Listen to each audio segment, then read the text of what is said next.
Maraming klase ng kaibigan.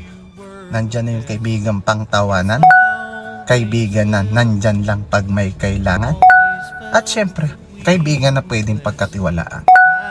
Ito yung mga tunay na kaibigan na handang tumulong at tumamay sa'yo, lalo na sa panahong bagsak at wala ka. Pagtulong na hindi naghahangad ng kapalit. Pero mag-iingat kayo sa isang kaibigan na panay ngiti at puri sa'yo pagkaharap ka.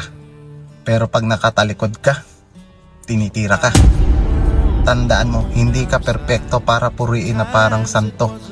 Minsan, mas mainam pang makinig sa tao o sa kaibigan na kayang sabihin ng lahat sa'yo. Lalo na yung mga kapintasan at pagkakamali mo. Kaya ang payo ko, kung maghahanap ka ng kaibigan, yung tulad ko. Wala ka nang kailangang gawin, wala ka nang kailangang ipangamba.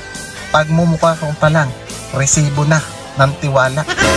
Pag ako naging kaibigan mo, sigurado ako nang bahala. Ikaw yung kawawa.